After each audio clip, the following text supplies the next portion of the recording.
verse 1 kusvika 3. Tarirai tukura kudo zvakaitiwa naBaba kuti tinzi vana vaMwari izvo zvatiriwo. Saka nyika haitizivi nokuti haina kumuziva iye. Vadikanwa, zvino tiri vana vaMwari uye tichigere kuratidza kuti tichazovei. Tinoziva kuti kana tizooneswa isu tichafanana naye nokuti tichamuona sezvaakaita. Mumwe nemumwe une tariro iyi paari unozvichenesa sezvaakachena iye. Shakafadze shoko ravo tigare pasi.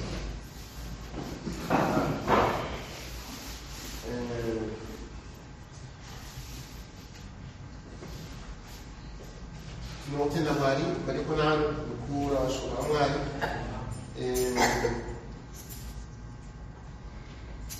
Tingotaura padekona pamusoro pekuti ndizvo zvatiri. Amen. Kana kuti that's who we are. Ndo zviripo. Amen. Taverenga pano Johani unonyora achiti tarisai muone kukura kwedu rwaMwari takaitirwa kuti tinzi vana vaMwari. Amen. Now, izvozvo ndo zvatiri. Amen. That is verse 2. And it vadikanwa zvino tiri vana vaMwari. Tichigera hazvo kuratidza kuti tichazovei, asi tinoziva chinhu ichi kuti kana tizoonekwa tichafanana naye zvekuti tichamuona sezvaakaita. Amen. Saka pane chinorehwa pano neshoko raMwari kuti isu tinombova vanani. Mukacherekedza Johani manyora ari kuita, ari kunyora achiratidza kuti pane zvazvinoita kwatiri nokuda kwezvatiri. Zvatiri zvine zvazvinobata mumurangariro wedu, mumafambiro edu, mumaitire edu. Saka tinoyeudzirwa pano neshoko raMwari kuti isisu tiri vana vaMwari. Ndo zvatiri izvozvo. Saka ikurudziro inounzwa kwatiri nokuda kwenguva yatinorarama uye zvatopfuura nomukati mazvo kuti isisu tiri vana vaMwari. Pane zviripo hazvo kuti tichigere kuratidzwa kuti tichazovei, asizve pane kuziva zvekare kuri matiri kunotipa kuti tive nekurudziro yekuraramira nokuita zviri isisu. Amen. Pano ishoko raMwari rinoda kuti zvijeke kwatiri nokuti zvinopikisa zviripo. Ndonyeuka munoziva kuti kunyangweshe paakabva pakubhabhatidzwa muna Jorodhani, zvanzi Mweya Mutsvene vakamutungamirira kuenda kurenje. Uri ikweyo wakaipa akati, kana uri mwanakomana waMwari, shandura mahwe awa chive chingwa. Zvakanga zvarehwa nokutaurwa kwete navanhu, asina inzwi rakabva kukubwinya rikati, ndiye mwanakomana wangu wandinofara kugara maari. Zvikapupurirwa nemaonekere eMweya Mutsvene uchidzaka kuzogara maari, zvikazikamwa, zvikanzwika, zvine rekodhi yazvo yekuti waiva mwanakomana waMwari. Nokuti kunyange Gabhurieri paakaitaura naMariya akati tichaberekwa, mashure mekunge wafidzwa nesimba kubva kumusoro, chichanzi mwanakomana wokumusoro-soro. Saka zvakanga zvakataurwa, asi wakaipa haaregi kuuya kuzochalenja kunyange zvakataurwa naMwari.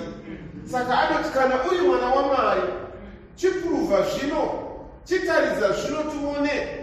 Iko zvino unoziya nenzara iko zvino hauna chekudya, iko zvino uri pakutambudzika.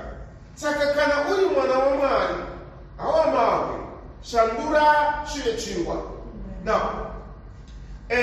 zvimiro zvakadai zvinokwanisa kuuya muupenyu hwedu.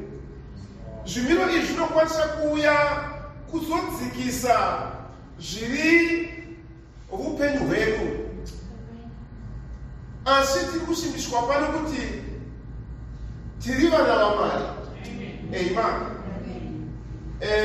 I think Mapisarema, book ya Mapisarema. Ngativerenge Mapisarema chapter 8.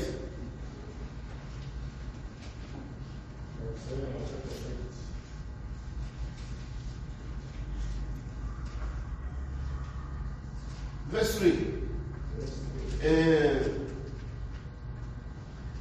Kusvika pavhesi ya 5. Kana zvichirekedza ringarengi rose iro basa reminwe yenyu mwedzi nenyeredzi zvamakarongedza mumuchinyiko zvamunomufunga nomwanakomana wamunhu zvamunomushanira, nokuti makamuita muduku zvishoma kuna Mwari, makamushongedza kuonayo kubwinya nokukudzwa. Makamubatisa ushe hwamabasa amaoko enyu, makaisa zvose pasi petsoka dzake. Amen. Now, pane zvinhu zvinokwanisa kutarirwa nemunhu. SaDhavhidhi pano unotarira zviri kudenga, unotarira simba raMwari rinoratidzwa mukusikwa kwezvinhu. Saka unodzoka nemubvunzo wokuti saka munhu unombovei, munhu unombova chii kuti imi Mwari mungamucherekedza, kuti imi Mwari mungava nepfungwa kana nechakananga chamunganangana nayo, nokuda kwekuti denga rizere nokubwinya kwaMwari. Masimba eukuru hwaMwari anoratidzwa nokuoneswa. Saka kana tozotarisa kumunhu tomutarira toti unombova chii.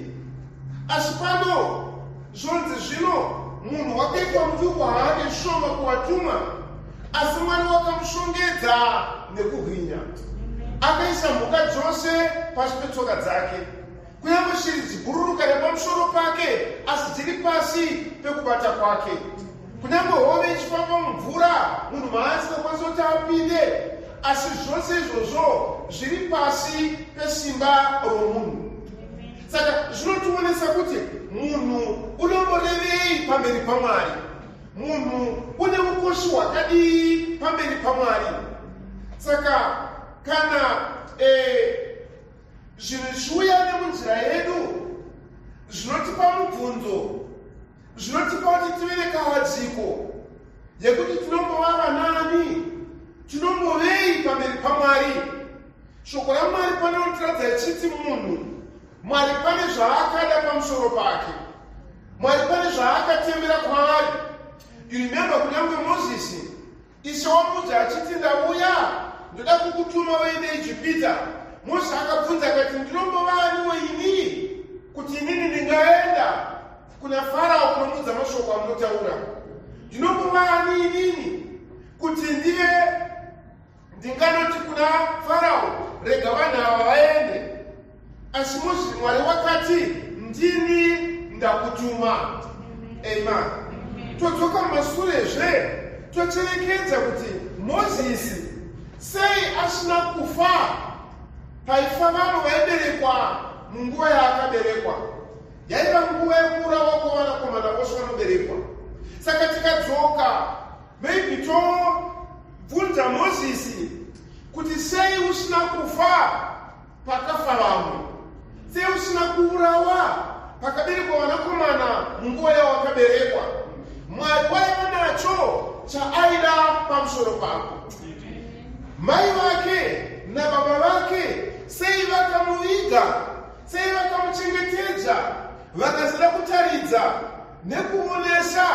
I want to believe kuti kunyange pavanga vakazvitakura mai vake havana kuda kuva nekudisplaya nyaya iyoyo kuti zvizikamwe kuti ndo state yavanhu.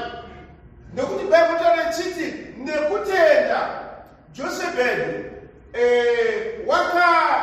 wakaviga mwana uyu nekuti vakanga vaona kuti was a special child.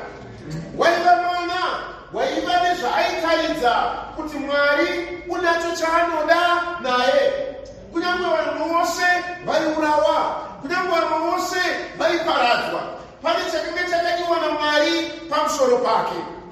Todzokazve pana Johani vadikanwa tiri vana vaMwari. Shivatibatsire. Saka don't be discouraged. Kunyange zvinhu zvikaitafanika zvisiri izvo, zvinhu zvikaitafanika zviri padivi, zvinhu zvikaitafanika zvisingapupurire nyaya yekuti unombovanhu, pane chakaitwa naMwari isu tisati tavapo, kuti Mwari wakatida. Paul otaura kuna vaEfeso 1 woti munzvimbo dzomuchadenga Mwari wakatitembera akatiropafadza nemaropafadzwa ose omweya kuti zvikwaniriswe nokusimbiswa kuti isu tinombova vanani. Amen. Saka Mozisi unobvunza kuti ndini ani wakachengetwa. Okay, paakabatwa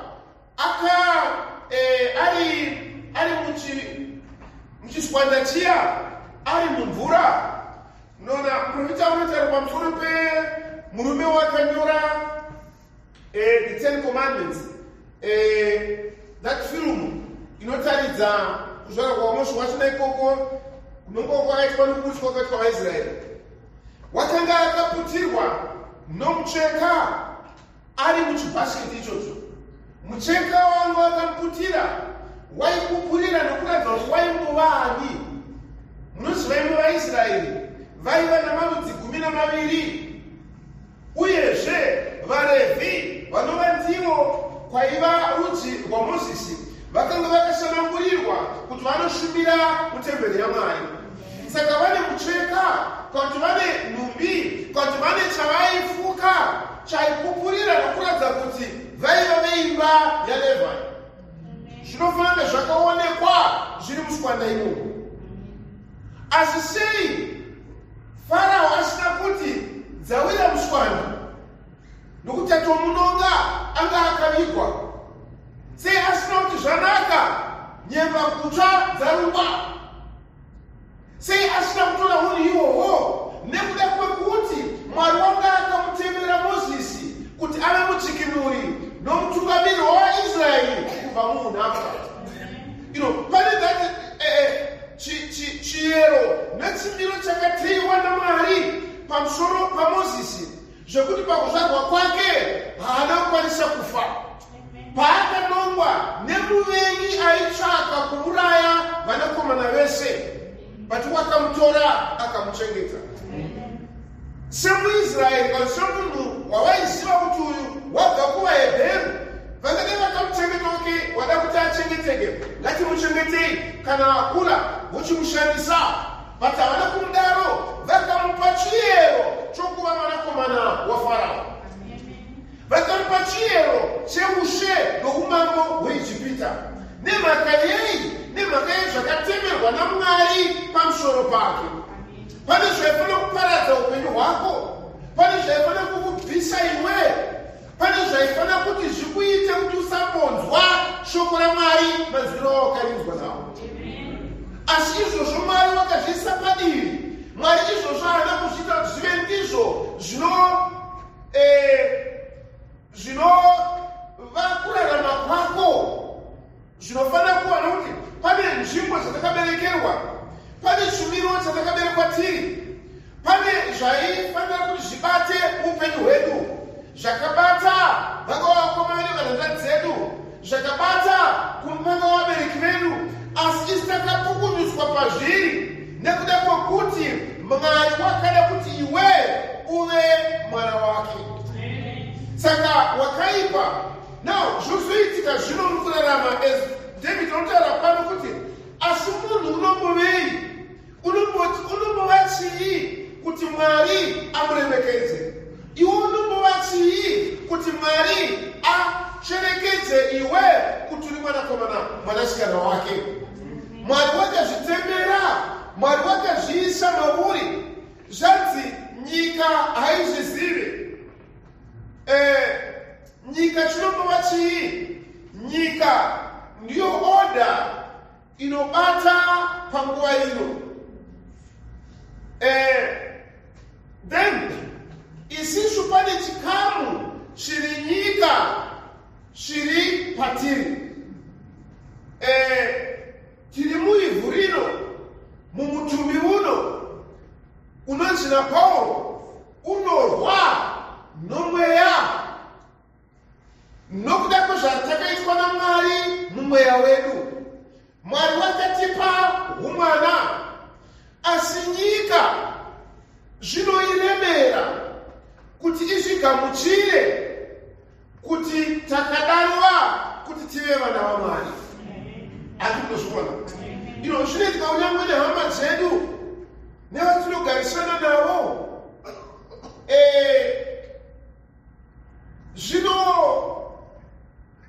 Zvinonetsa kuti vazvitore muuzaro hwazvo kuti isisu tinombova vanani.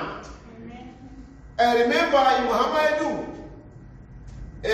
makore mashoma apfuura patakaita anniversary yedu yemuchato. Saka vakauya vachibatsirana nasista kupfeka magauni acho, kupfeka zvimakiramu zvacho zviya, kugadzira bvudzi racho. Mumwe achibva aya nemhete akati idzi dzekungo dzepakaborwa nzeve. Kana nekuti mungoti tumhete utu zvinova zvanyatsoenderana. Zvavasina kumboona vachiita upenyu hwese, zvavanoziva kuti hatitende kuti tinorarama zvakadaro, asi still nokuti nhasi wangu womuchato havasvigamuchiri kuti isu tinombova vanani. Saka sometimes zvinoita munhu uyu ari nyika uyu anoisa mauri kuti uone zvokunge hausi zvauri chaizvo, uri mwana waMwari. But munhu uyu ane zvaanoona zviri panyika, une zvaanofunga kuti zvinomupa chiremera. As David achitarisana achita semuone kudenga zvakwakaita, tarai kubwinya kwose zvakwakaita. Saka munhu unombovei kuti Mwari amucherekedze, which means pane zvisingade kugamuchira muuzere hwazvo kuti iwewe uri mwana waMwari, kuti iwewe hausati uri wenyika. Nekuti Bhaibheri rinotaura richiti isu nyika haitizivi, nokuda kwaizvozvo haide kutiremekedza sezvatiri kuva vana vaMwari. Andikunozviona? Nyika iyoyo pamwe inoswedera kudakara yasvika kundobata zviri nyama ino. Ishe vatibatsira. I think tikaona pana vaRoma chapter 9. Let's just read Roma chapter 9.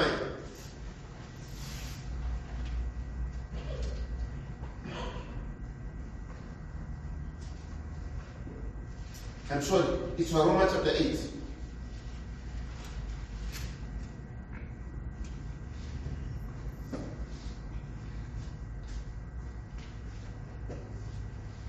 Verse 3. Nokuti zvakanga zvisingakwaniswi nomurayiro pakushaywa kwavo simba kwenyama, Mwari pakutuma kwake mwanakomana wake nomufananidzo wenyama yezvivi, nokuda kwezvivi wakafa mhosva zviviri zviri munyama, kuti zvakarehwa nomurayiro zviitike matiri, isu hatisingafambi nenyama asi nomweya. Nokuti vari vomweya vanofunga zvomweya, nokuti kufunga kwenyama ndiko rufu, asi kufunga kwomweya ndiko upenyu hworugare. Nokuti kufunga kwenyama kunovengana naMwari, nokuti hakuzviisi pasi pomurayiro waMwari, hakugoniwo. Zvino vari munyama havagoni kufadza Mwari. Asi imi hamuzi munyama, asi mumweya, kana mweya waMwari achigara zviri kwazvo mukati menyu. Asi kana munhu asino mweya waKristu azivake. Thank you.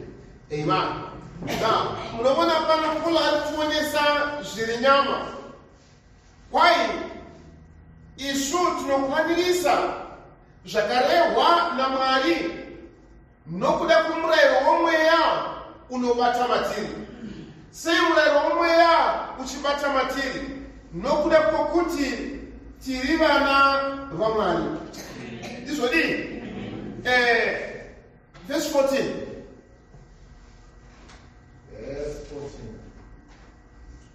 Nokuti vose vanotungamirirwa nomweya waMwari ndivo vana vaMwari. Nokuti hamuna kupiwa mweya wokuranda kuti mutyezve, asi makapiwa mweya wokuitwa vana, watinodana nawo tichiti Abba Baba. Mweya amene unopikirana nomweya wedu kuti tiri vana vaMwari. Thank you. Amen. Now, pane simba rinobata riri munyama ino, rinorwa nomweya wako kuti zvisagamuchirike kuti uri mwana waMwari. Atinoona nekuti kana iri nyama haigone kuzviisa pasi pomurayiro waMwari, kwete nokuti zvinongorema hazvo, asi nekuti haitozvigoni. Asi isisu tichirimo mumutumbi muno, ndochikonzero discouragement ichiuya, ndochikonzero tichidakubviswa pane kutenda kuri chaiko kunotipa nzvimbo yedu. As for Moses, akati aiwa, ini ndinaniko ndingaita zvamunotaura? Mwari akati no problem, ndakutuma iwewe ndini ndinewe, enda. Akati kuenda ndingaenda hangu, asi futi apa handigoni kutaura. Andinoona kusagona kutaura kwakusipa mweya waMozisi kwaiva panyama yaMozisi. Saka chimiro ichocho chaida kuedza kukonesa zvakanga zviri kutemerwa kwaMozisi, kwakaita kuti avigwe namai vake nababa vake, kwakaita kuti aiswe mutsanga muya, kwakaita kuti kunyangwe muvengi akamuona ari mutsanga asamuuraya. Izvozvo zvese zvakada kutorwa kuti zvive pasina nokuda kwenyaya yokuti waikakama. Ama tiri vana vaMwari, zvanzi pano neBhaibheri, vose vanotungamirirwa nomweya waMwari ndivo vana vaMwari. Mweya iwoyo unotitungamirira kuti ndide kunamata Mwari, mweya iwoyo unotitungamirira kuti ndide kutendebuka, mweya iwoyo unotitungamirira kuti ndide kuraramira iri zvokwadi yaMwari. Mweya iwoyo mweya waMwari uri mweya woumwana. Zvanzi zvino neBhaibheri, isu kana tine mweya iwoyo, kana Kristu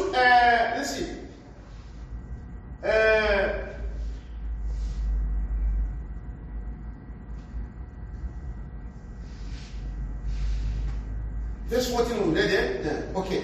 Vose vanotungamirwa nomweya waMwari ndivo vana vaMwari. Hatina kugamuchira mweya wouranda, hatina kugamuchira simba rinotipisira zviri isisu. Nemhaka yeshe tinoda kugamuchira mweya wouranda nekuti nyama yakaitwa muranda kuzvivi. Nyama yakaitwa muranda kune utera hwenyika ino. Nyama yakaitwa muranda kunyangwe kurufu. Nyama yakaitwa muranda kunyangwe kuhosha. Saka zvose zviri anti Mwari zvakasapuresa nyama kusvika inozvigamuchira. Nyama inozvibvuma kuti ndinofa. Nyama inozvigamuchira kuti ndinovora. Nyama inozvigamuchira. Ndochikonzero Mataura vachiti ingofara. There's only one life. Hakuna two lives. Kuna only one life. Saka fara kana uine upenyu hwohwo. Nyama haide kuti izvigamuchire. Saka zvanzi nyama zvisi pasi pe kutungamira kwaMwari. Saka izvozvo inoda kuudza kumweya wako kutaiwa zvinogogoneka kuti ndiite kuti ndirarame, ndipfeke, nditaure, ndive nestaira zvinongova zvenyika. Noda kuti nyama haigona kuzviisa pasi pekuda kwaMwari. Saka enda kunza that discouragement mauri kuti saka chii chakaipa pazviri, nokuti iyo haigone. Asi vadikanwa tiri vana vaMwari, ndo zvatirivo. Hama inyama inotambudzika, inyama inoshayiwa mari, mweya wako haushayiwe mari, inyama inoshayiwa rugare, inyama inonzvengwa nemaopportunities eupenyu, inyama inonzvengwa nezvinonakira kurarama panyika ino. Saka nokuda kwaizvozvo inoda kurunzira, inoda kuisa pamweya wako even Satani sezvaakaita kuna Jesu, kuti kana uri mwana waMwari uri kushupikirei, kana uri mwana waMwari sei uine nzara, kana uri mwana waMwari sei zvinhu zviri kukuomera, kana uri mwana waMwari sei kushinga kunakiri. Izvo ndo zvinozondipa kuti ndozombofunga rimwezoti patikaya kunamata kwachaiko kunomborevei kwandiri, kunamata kwachaiko kunondibatsirei.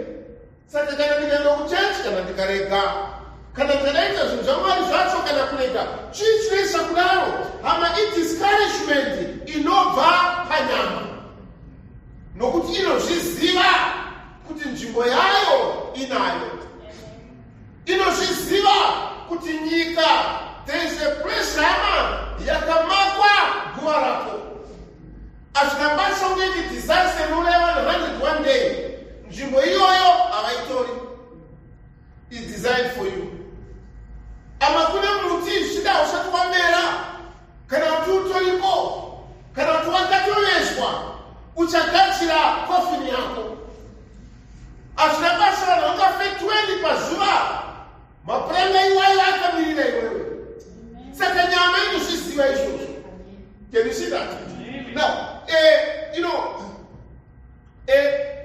passively, unokwanisa kusareva kana kuzvitaura kuti ndichafa, zvinhu sezvongodai, but in a passive way, nenzira isingabudi pachena, nenzira isingatauriki. Mutumbi uno ukati nyama ino inongokupushira kuti uite zvimwe zvinhu, mweya wako usundurutswe kubva pachinangwa chokuti iwe uri mwana waMwari.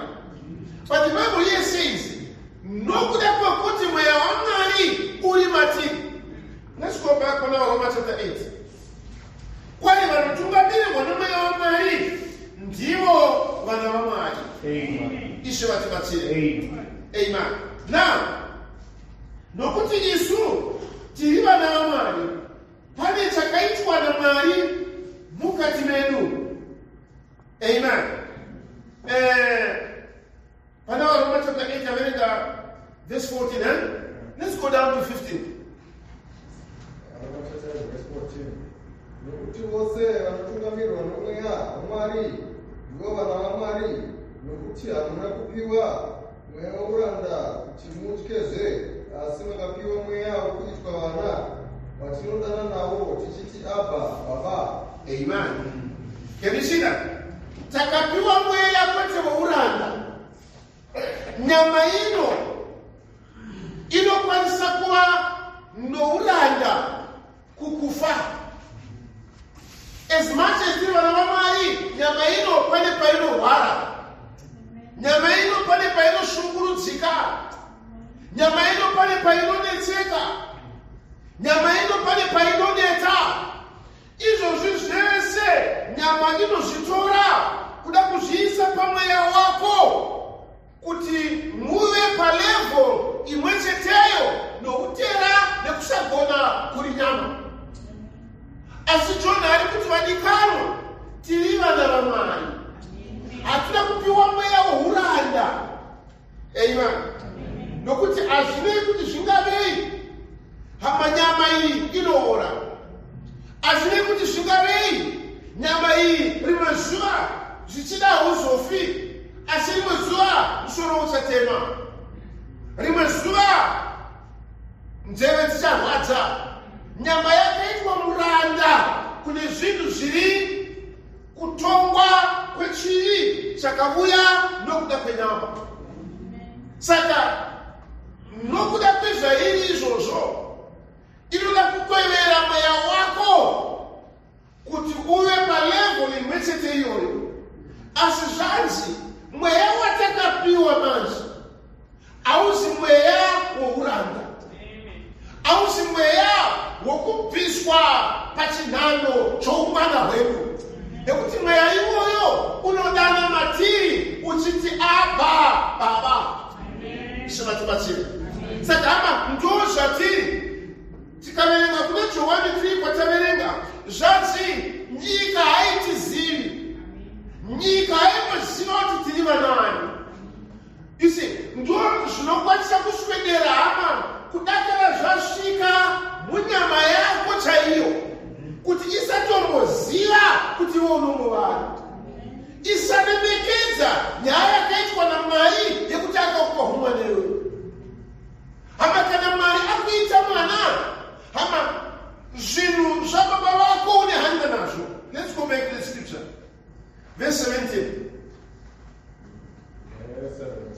It's verse 16 brother. Mweya amene unokukwirana nomweya wedu kuti tiri vana vaMwari. That's right. Atinopiwa mweya wouranda, takapiwa mweya woumwana. Mweya iwoyo kana wakutaura, pese paunodaidza, pese paunotaura, unotaura nyaya imwe chete yokuti Abba Baba. I think Galatia chapter 3. Let's just go there. Galatia chapter 3.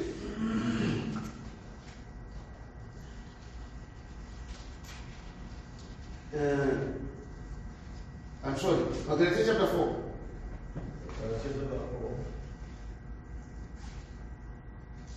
Verse 6. Zvino zvamuri vanakomana, Mwari wakatuma mweya womwanakomana wake mumwoyo medu, unodana achiti Abba Baba. Saka iwe hauchiri muranda, asi mwanakomana. Kana wava mwanakomana, hawamudyiwe nhaka naMwari. Thank you. Mwari achituma mweya wake matiri. Even as John wrote akati ndo zvatiri hama tiri vana vaMwari. Saka Mwari haana kusiyira kwatiri tingofungidzira kuti pamwe ndizvozvo, pamwe zvakadii. Mwari akaisa mweya woumwana mauri. Mweya iwoyo woumwana unodana uchiti Abba Baba. Mweya iwoyo unopupurirana nomweya wako. Ndio unopa runziro, ndio unopa chimiro nezvivindi zvokuti umire panzvimbo yako, nekuti une mweya urikupupurana nomweya wako. Kana iri nyama iyi haizvizive izvozvo. Can you see that? Nyama iyi haidi kuzvigamuchira. Nyama iyi inoda kukudza kuti aiwa peiza vanhu vari kungozviita wani. Nyama iyi inokunongedzera pane vane hutera muchechi vanonamata kuti inga wani sista ningi ndozvaanoita, kwenga wani brother ningi ndozvaanoita, kunyange pasta chaiwo. Haisi nyaya izvaitwa napasta, inyaya yemweya unopupura mauri kuti ndiri mwana waMwari. Mweya unodana uchiti Abba Baba. Nyama ino haizive mweya iwoyo, nyama ino haizive chimiro ichocho. Ndio zvauri izvozvo. On the other hand, Satani anokwanisa kuuya achibva nokunze achida kukudiscouragea iwewe kuti hausi mwana waMwari. Achida kukudza kuti iwewe unokwanisa kuitawo zvinoitwa navana vaSatana.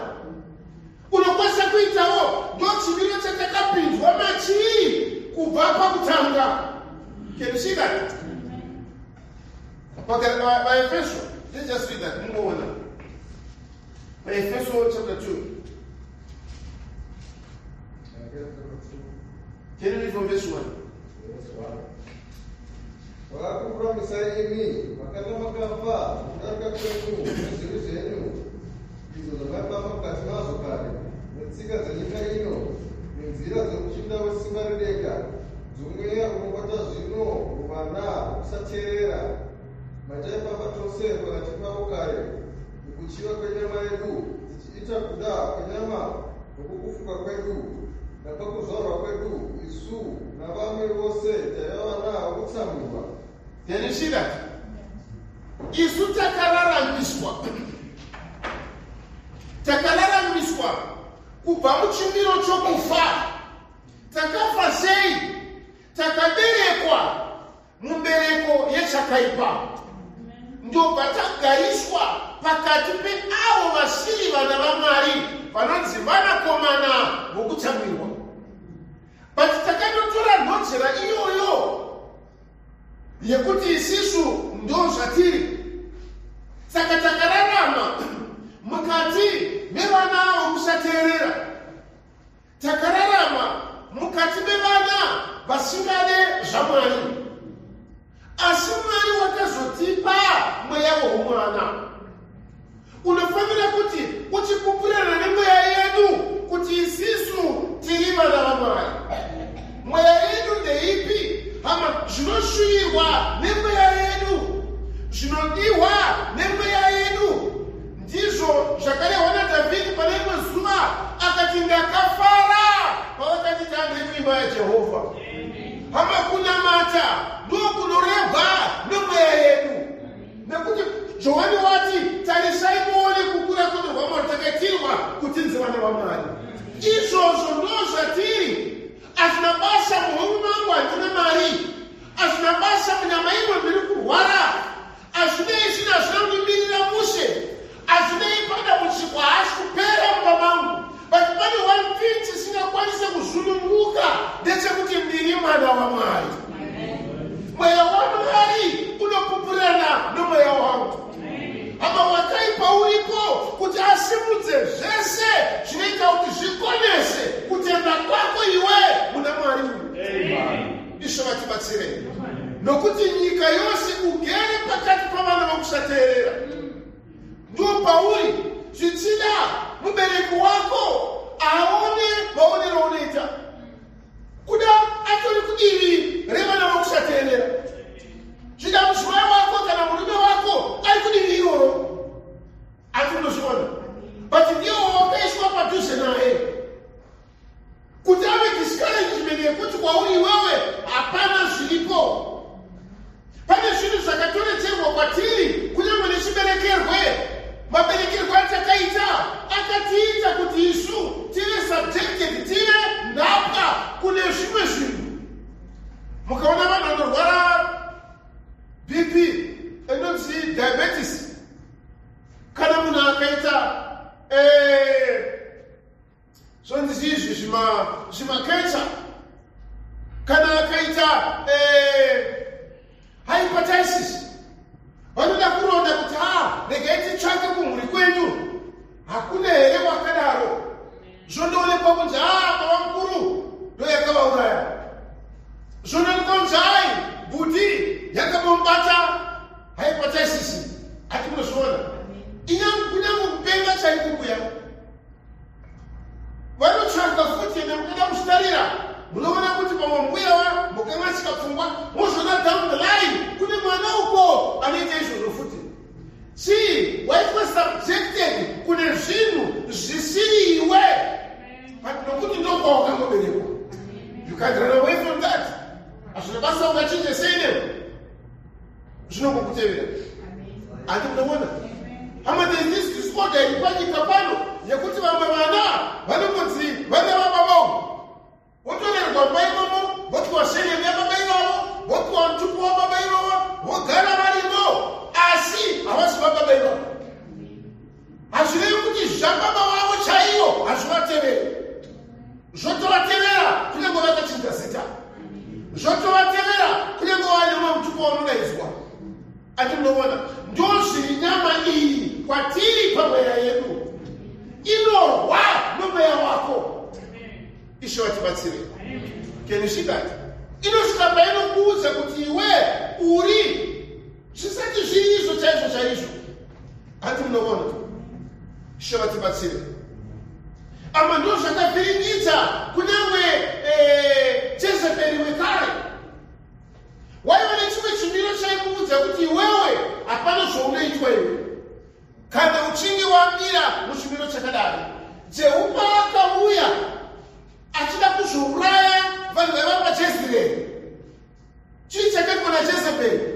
Kwai akatanga kugadzira bvudzi rake, kutanga kuzvipenda-penda kuti nyama yemudza kuti iwe wakanaka haungamuurawa iwe.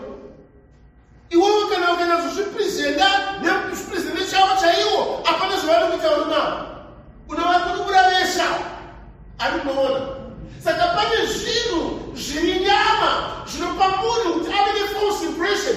Avo mweya wake chekuti wabva ndechekuti ubviswe pastatus youmwana. Ingava mari chaiyo inokasvika painowanda pekuti you disregard zviri shoko ramwari nokuti waane mari. Ati munoona unokangama kuti wewe uri muchibayo womurume wako, uri pasi pomurume iyeyo nokuda kwokuti waane mari. Kuda ungatofunda chaiko wova nemastandard apamusoro wotona murume fanika haasi chinhu. Amwe ndakaona madzimai achisiyiwa varume vapromotwa kubasa. Takatanga tese mushe tichishupika tichigara muimba 1. Dakara iwe wasimuchirika waenda kubasa wanga watanga uri dhakaboi. Dakara wazoitwa birida, dakara wazoitwa supervisor, dakara waitwa manager wapiwa kapanika. Wochitarisa mukadzi uya kana grade 7 haana. Wona manje murume uyo wadzowambanya nanesi.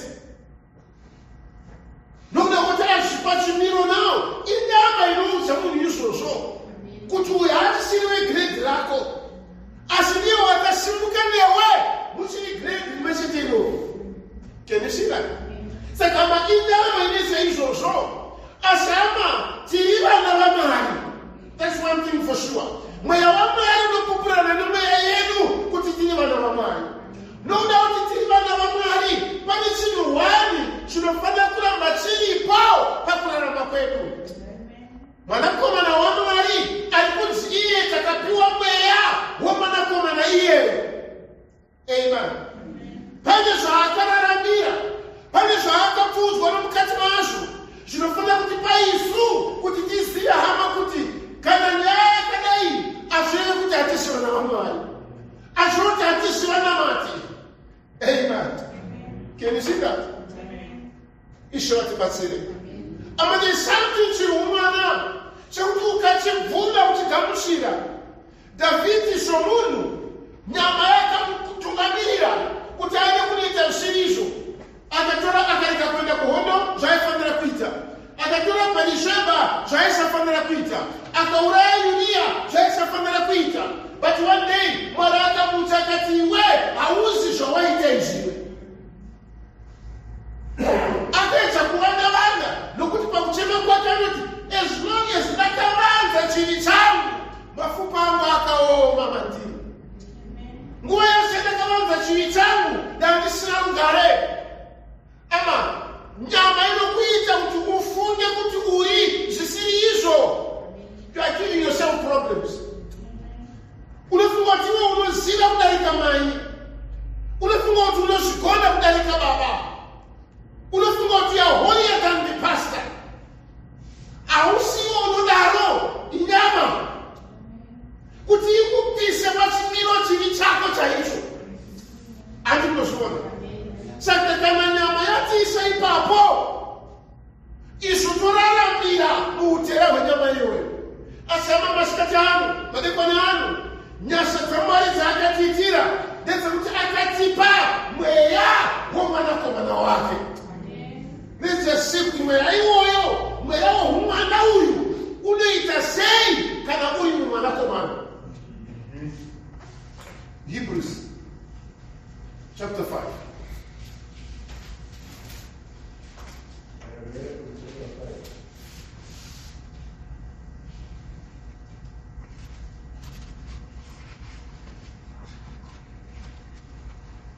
Verse 7. Iye pamazuva enema yake vakauya kuna iye vakanga achigona kuhungira parufu rwenyengetero rwemikumbiro achichema nokuchema kukuru nemisodzi, akabvika nokuda kutya kwandimwari, kunyange aiva mwanakomana wakadzidza kuteerera nezvaakatambudzika. Thank you. Pamazuva enyama yake anokugona nyaya iripo aizi paya paaiveri musienda nakuenda waiva mwanakomana nokuti Dhavhidhi unoti uyu ndiye mwanakomana wangu. Is that right? Anzi ndiwe mwanakomana wangu ndakakubereka. Ndizvo dii? Nyika isati yavapo waiva mwanakomana waMwari. Anti munozviona. Uyezve ndochikonzero chinzi nhasi ndakakubereka. It's way before nyika iripo. Aiva mwanakomana waMwari. Ari kuchumiro choumwana ihwohwo isu takaropafadzwa maari. Nyika isati yavapo. Can you see that? Mazita edu akanyorwa mubhuku munguva iyoyo nyika isati yavapo. But akazouya as we saw kuti akadzika kubva muthat realm youmwari uhu akafuka mutumbi uyu. Wafuka mutumbi ndopanoinjectwa ndopanopinda nyaya yokuti mazuva enyama yake. Kudai pane mamwe mazuva akanga asiri munyama iyi. But pamazuva enyama yake akachema nemisodzi nemikumbiro neminyengetero kuna iyeyo waigona kumurwira parufu. Mumweya wake aisafa, but panyama waifa. Can you see that?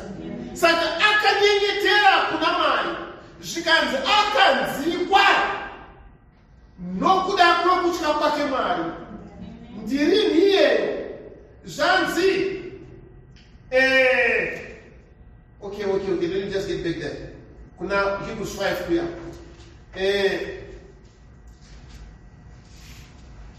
Zvanzi verse 8, kunyange waiva mwanakomana akachiita kuteerera pazvinhu zvaakakomborerwa nazvo. Ndizvo pazvinhu zveukuru hwaMwari hwakadururwa maari panguva yaaikunda miedzo yose. Zvanzi akadzidza kuteerera pazvinhu zvaakatambudzika. Can you see that? Kana paine asingadi kutambudzika ndoyuyu. Unotambudzika sei? Unotambudzika nokusekwa navamwe vezera kuti unomboita fanika mudhara, haunopfeka fanika mbuya uyu. Ani munoona? Uyu ndiye anotambudzika uyu. Ndiada kupisirwa chimiro chiri mweya wako. Ndiada kupisirwa humwana huri mukati mako. Asi Bhaibheri rati vadikano tiri vana vaMwari. Ndo zvatiri izvozvo.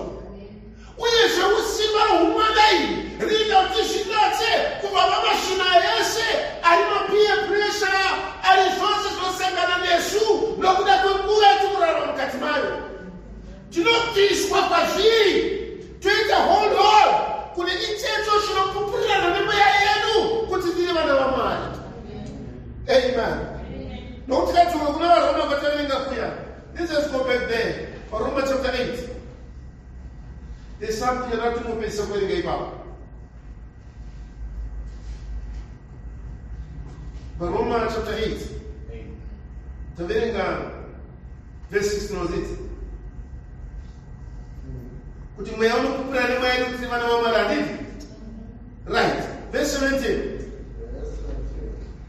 Zvino kana tiri vana, tiri vadyi venhaka, vadyi venhaka yaMwari, vadyi venhaka pamwe chete naKristu, kana tichitambudzika pamwe chete naye, tigokudzwa pamwe chete naye. Amen. Pamazuva enyama yake zvanzi wakaita sei? wakachita kuteerera pane zvaakatambudzika. Amen. I think he had a hard time. Amen. He said Jesu pamazuva enyama yake he had a hard time. Achiri mwana mudoko. Vamwe vachifarira kunotamba uko, vamwe vachifarira kunoita izvo, vamwe vachifarira kunoita izvo. But iye akaonekwa akagara namadhara neupepe hwendevu hwakadaro. Chikanzonobatei pane iwe. Takutsvaka 3 days kutsvaka takushaya. Tachiti kutambawo navamwe. Tachiti kufambawo pamwechete navamwe. Tachiti kutaurawo navamwe. But iye akataura zvisati zviri munharaunda kunyange zezera rake chairo. Akati mamutitsvakirei. Hamuzive rufu ndiri pabasa rapababa. Seuchifunga kufanira kupfeka mupfekero wakadaro. Hauzive here kuti ndiri mwana waMwari. Seuchifunga ndofanira kutaura nemutauro wakadaro. Hauzive here kuti ndiri mwana waMwari. Ishe vatibatsire. Uyu unotambudzawo. Ari kuti utaure zviriwe chaizvo. Can you see that? Saka he had a hard time. This young man. Ishe vatibatsire. Amufunga here kuti vanatete vaJohani vakamuteverawo kurenje ikoko. Kuti dai mwana iwe uda kuti ugume waita sei? Uri kugara musango muno. Tasaone vamwe vana. Uyu mwana wamai guru iko zvino izvi akatograduata. Uyu mwana wokwatete uyu hanzi akapiwa stati akavhura shopu yake iko zvino izvi atori mashopu matatu. Iwo uri kungotsvaka huchi uri musango muno.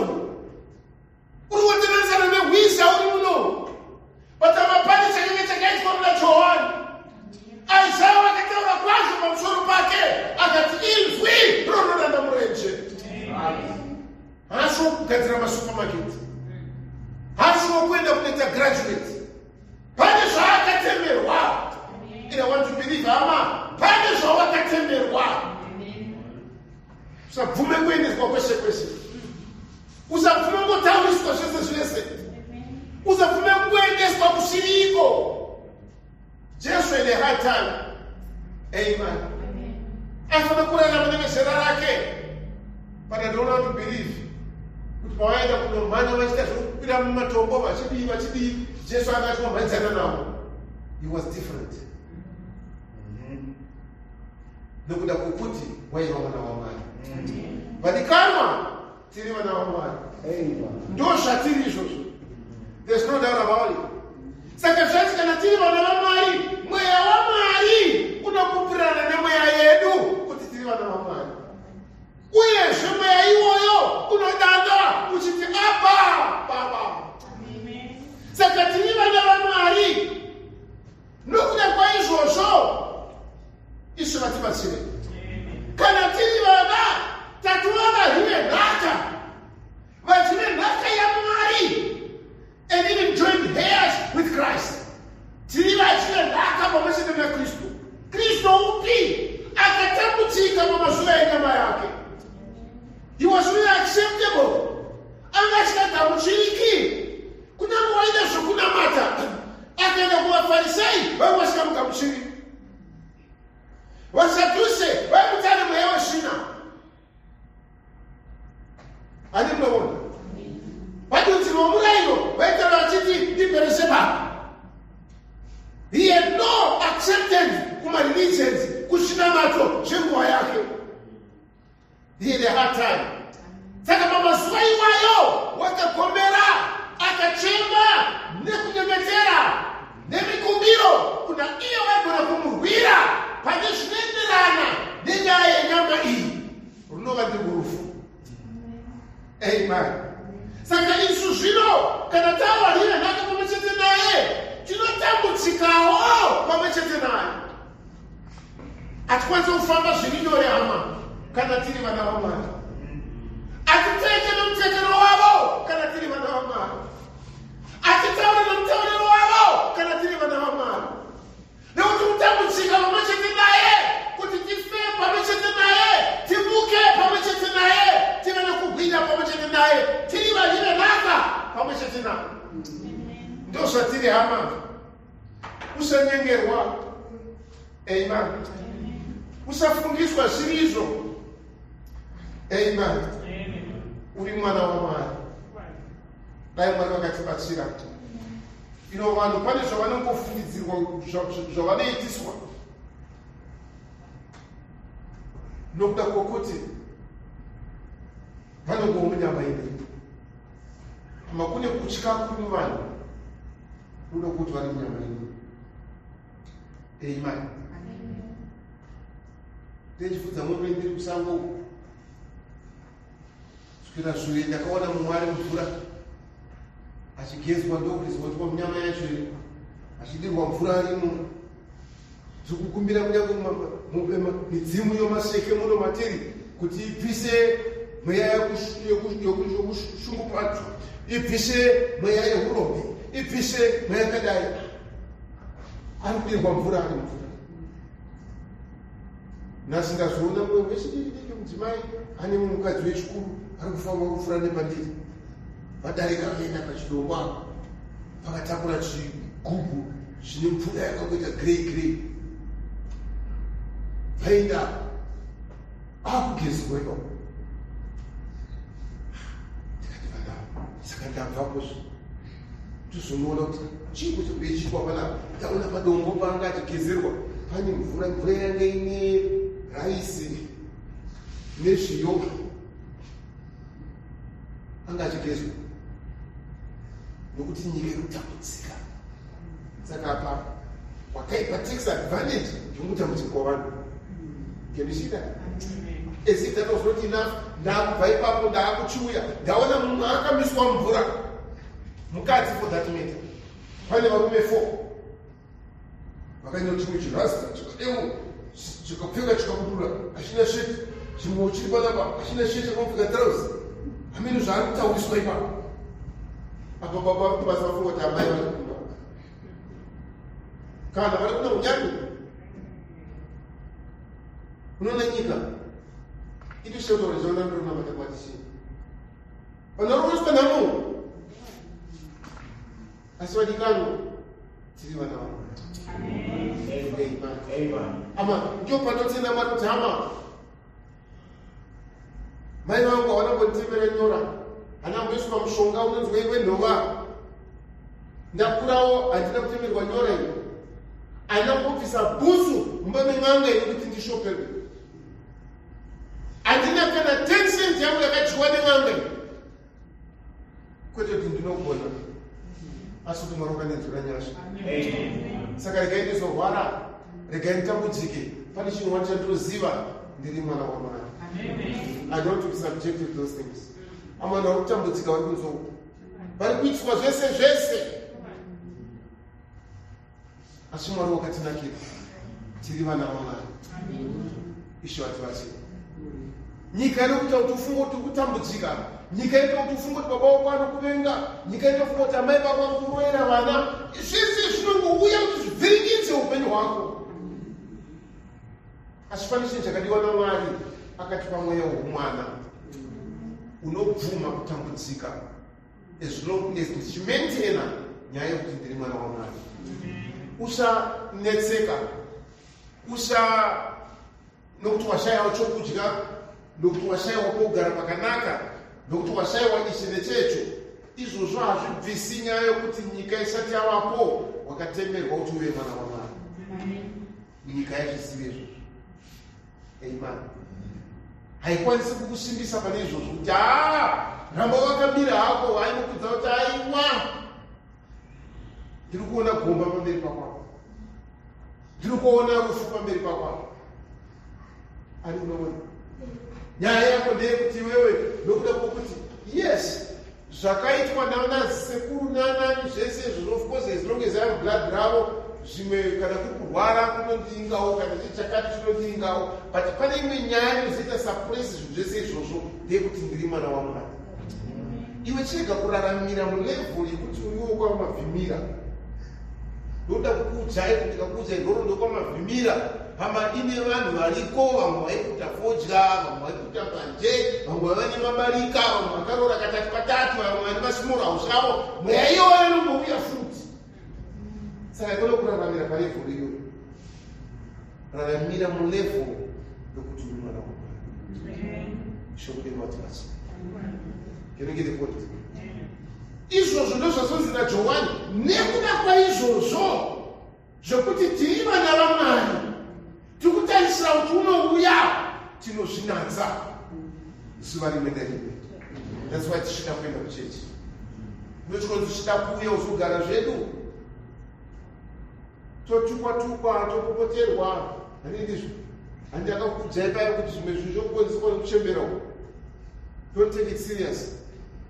Mazuva afamba handindizvo asi uyai kuchechi muchinamata Mwari ndizvo dii Ishe vatibatsire.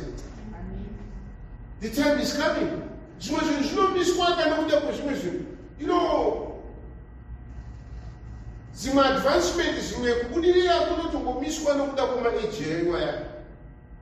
Regai zviende muone kuti mabhenji anenge asina kutsinaniswa namacheya anenge achitokutepudza zvakuti amen. Haleluya. Muchinzwa shoko chaiko chaiko. Zvinoitika izvozvo. Tuwisana. Asi pane chinhu wachafanira kuti muzive hama ndechekuti garai mushoko raMwari. Raramirai mushoko iri muri vana vaMwari. Hamusi venyika. Ishe vatibatsire. Muri vana vaMwari. Ivai netariro iyoyo. Have that hope. I think Paul anaitaura kuna Roma chapter 8. Ndizvo dii? Amen. Verse 23. Zisati zidikizo beti asimesuo kunyangwe chine chibereko chitanga zvomeya nesu chimene chinogomera mukati medu tichimirira kuitwa kwedu vana ndiko kuzikinurwa mumuviri wedu nokuti takaponeswa netariro asi tariro inoonekwa haizi tariro nokuti ndiani unotarira taanoona. Ndinishida kwa izvi zvisikwa zvose zviri kugomerazvo nesuwo. Amen. Kunyange tine zvibereko zvokutanga zvomweya tinogomera mukati medu tichichemera kuitwa vana. Asi zvebhaibheri rataura kuti tiri vana vaMwari kuti kuchemera kuwanda sei.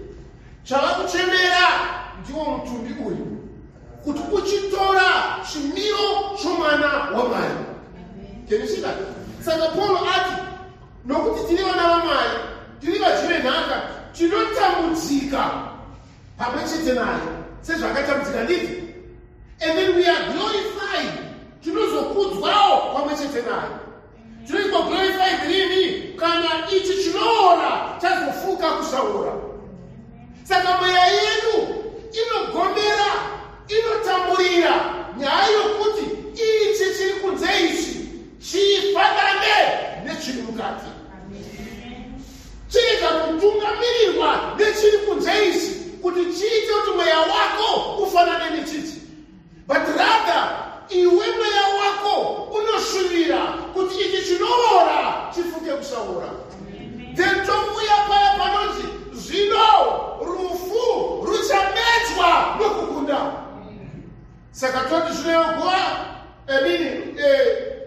rufu rumborera rworufu rwuripi chonzi guva. Amen. Koiwe guva kukunda kwako kuripi nokuti tambuka hatichisiri mhaka kukuora. All because tiri vana vaMwari. Amen. Ndozvinoita kuti tirwe tishuvire tine kuti nyama inoyi iponeswe. Saka rega kusapotana nenyaya yeutera hwenyama, asi rwira kuti nyama iyoyi ifuke kusaora. Can you see that? Ndizvo dii?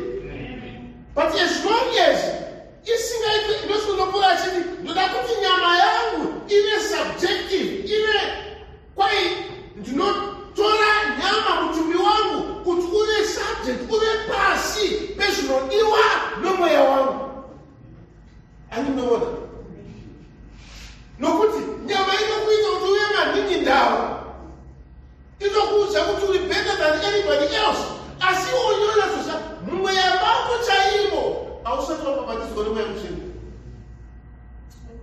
nyama inenge ichikudza kuti ndiwe chaiye ndiwe pasta panapa pana anofanira kuti bufu.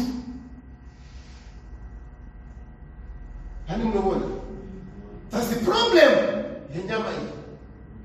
Inokuitisa zvisiri izvo asi hama uri mwana waMwari usateerera nyama iyi. Inokuudza kuti kana ukaregana chechi kwachona no problem, zviri right.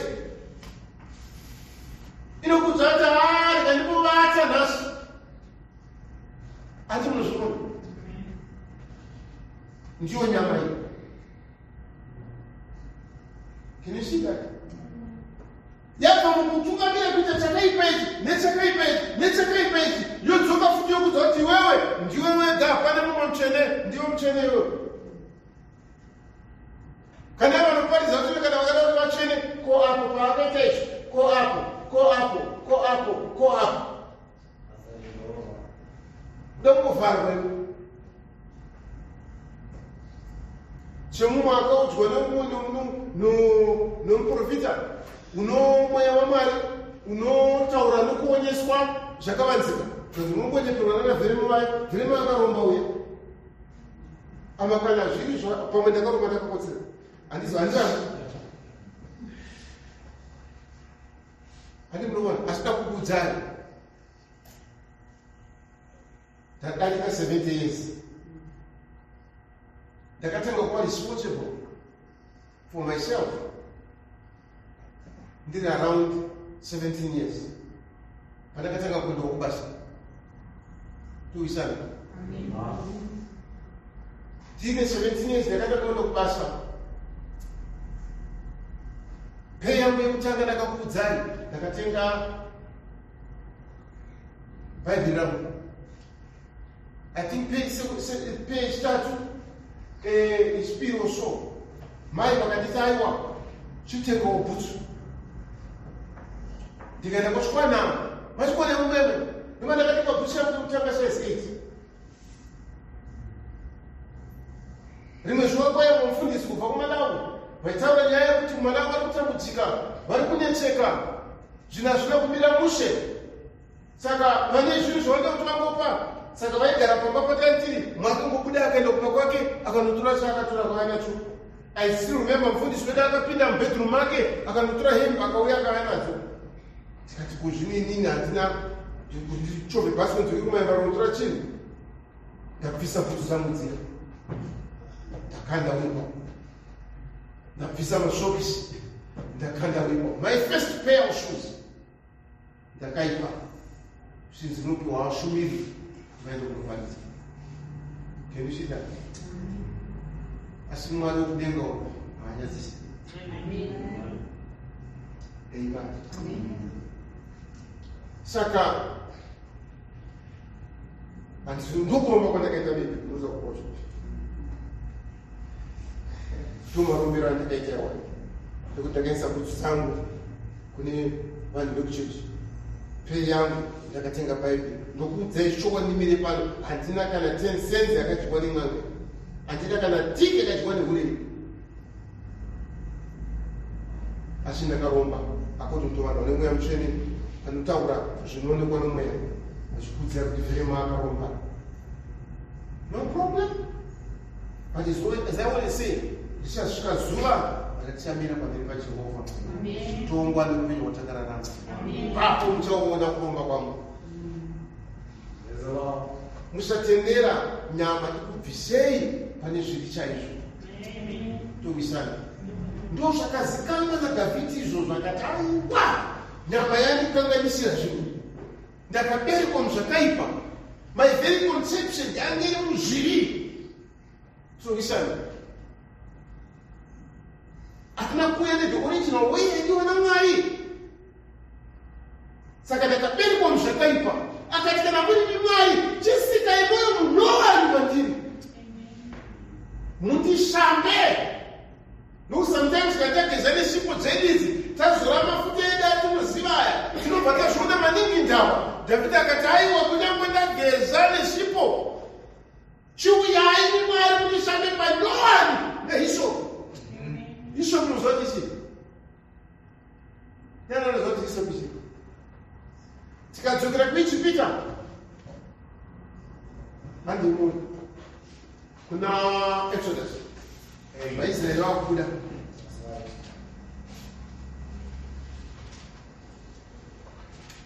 chapter 14 is it?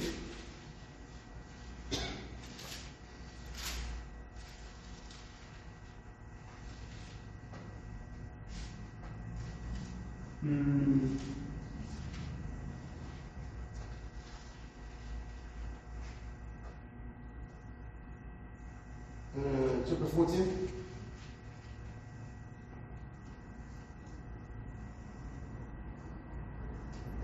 Verse 12.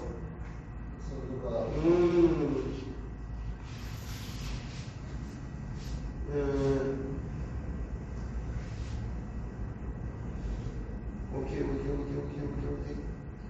We will get from verse 6. Verse 6. You know, that's where I came. Exodus chapter 12. So, Exodus 12, verse 6. You know, mulichengete kusvikira pazuva regumi namana mwedzi ipapo ungano yose yavanhu vose vaIsraeri navari kukurai vakekwana zvinenge vatore rimwe ropa raro variise pamagwatidziro maviri egonhi napachivivo chomusoro padzimba pavacharidyira vadye nyama yaro usikuhwo vakagochwa pamoto. Thank you. Now, pavakazi vaishe ropa pamagwatidziro vaishandisa hisopi. Hisopi zvimauswa zvinomera mugumbiriro moti chipa chizofuna seri kwembaka madziro muberere mugumbiriri muberere ndizvo. Saka zviuswa izvozvo ndo zvaitorwa munyika voisa pamagwatidziro handiti. Saka Dhavhidhi achiti ndishambei nehisopi, achisi chishambo chete chakanaka chaunonyatsogeza uchinzwa mushe, haisi tauro. Ndishambei nezviuswa izvozvo kusvika ndachena. Pane paine kunaka ipapo? Hazvisi smooth, hazvinakidzi. But David aona kuti inini chimiro changu nokutadza kwangu so akuchada zvinhu zvinongowo zveisi. Ndakutora hisopi chayo indikweshe ndisikwe mwoyo mutsva nemhaka yekuti maari Dhavhidhi wakaziva kuti mwana waMwari. Nyaya tinayo madekwana ndeyekuti don't be discouraged. Saudzwe nemunhu kuti ausi mwana waMwari. Usatendera nyama ikuudze kuti iwe uri waSatani yokuendesa kunoita zvinhu zvousatani. Towisana. Usatendera nyama ikuudze kuti uri maningidhava iwewe unoziva sitereki unogona iwe mukati mako usina mweya mutsvene waMwari. Ngairi kuudza izvozvo nyama iyo. Tunzwisana. Ngairi kuudza kuti une mari sitereki. Ngairi kuudza kuti wakafunda.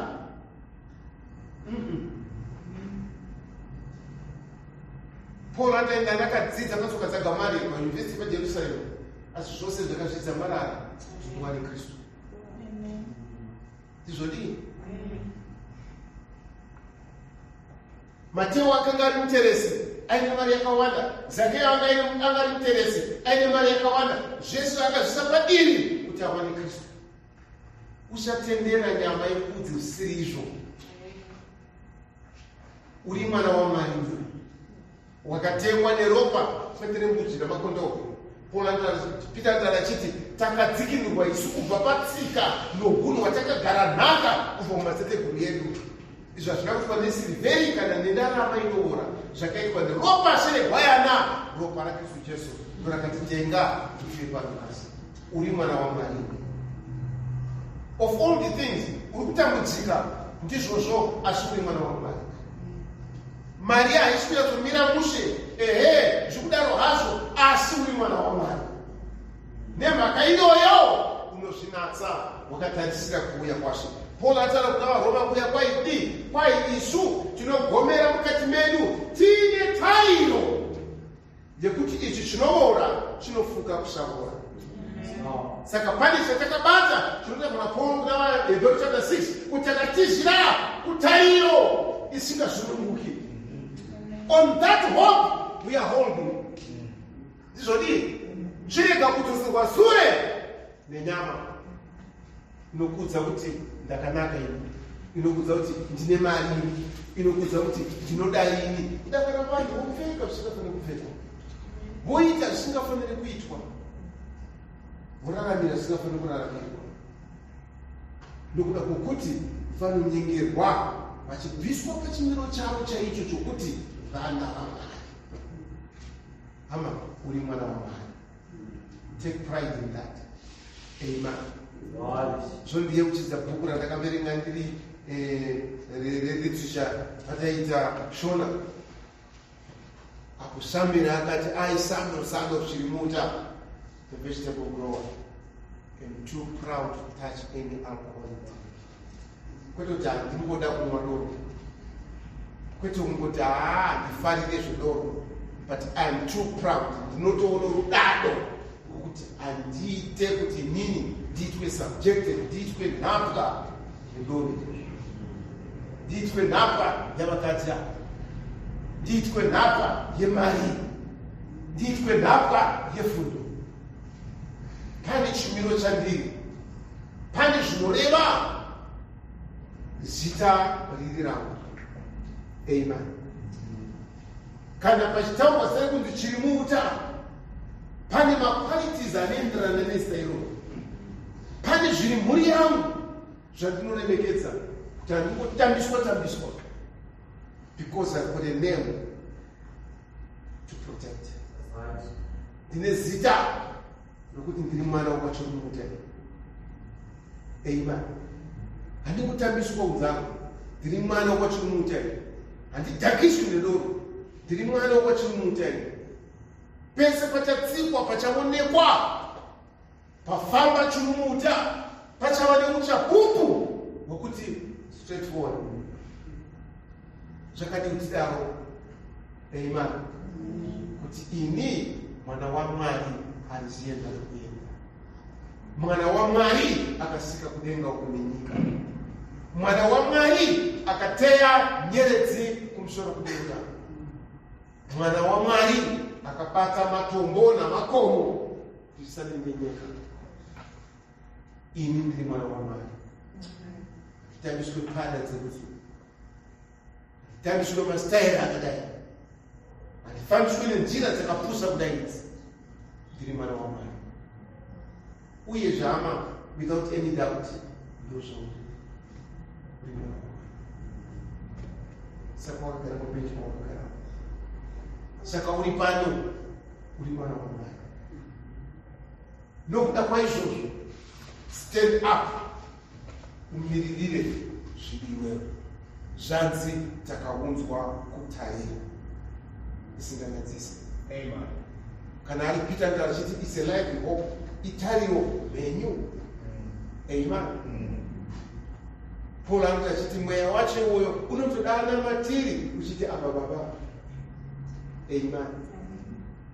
Mweya wokumwana. Hama mwana wakatinakira. We can speak all night. Utupendea kuti muri vanayo. Amen.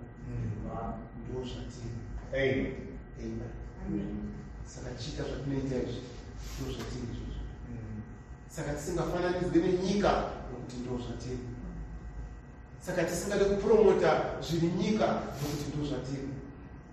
Hatiri kupromota Michael Jackson, tisati kupromota anonzi Macheso. Tiri vana vaMwari. Pamapfekero edu, pamatauriro edu, pamanamatiro edu, hatiri kupromota zvinhu zviri zvenhapizvo. Tiri vana vaMwari. Kunyange Satani akanditorera zvose zvandinazvo, kunyange akanditorera utano hwangu, saJobhu wekare, ndichapara maronda iwayo tichingoti Mwari kutwara. Jehovha wakandipa, Jehovha akatora. Amen. SaDhavhidha ndichati ndipei mvura negezi, ndibikirei tii, zore majarini ndotora bhaibheri rangu ndoenda kuchechi. Apana kuchechi kumwana afa kuti aiwa achiri mupenyu ndaichema kuti mwari angamuporesa, but zvino afa kwasara ini kuti ndiende kwaari, iye hatadzoka kwandiri, ndipe bhaibheri rangu ndiende kuimba yaJehovha nokuti ndakafara pavakandida kuimba yaJehovha. You know, we hold such a place in the economy of life. Tiri vana vaMwari. Don't be discouraged. Zvinazofamba mushe usarasha moyo. Zvinazofaya zvakanaka, don't you worry. Pane chinhu wani chauri uri mwana waMwari. Ichocho usatorerwa. Amen. Usatorerwa. Amen. Hold fast. Nokuti ukachitorerwa ichocho kana Mwari afara. Kwai Esau akatorerwa ichocho chokuti udangu Mwari anozofara pamusoro pake. Akatsvaka nzvimbo yekutendeuka, Mwari anamuratidza kuti unotendeukira, hanzi akaishayiwa nokuti akaramba akarasha that mwana. Uri mwana waMwari. Izvodi usanyengerwa neanything mudiki kana kunyengerera. Kuchembera chaiko kakuti kunyembera. Uri mwana waMwari. Undzadzama mira. Amen.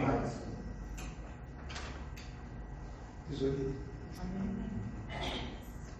Baba vedu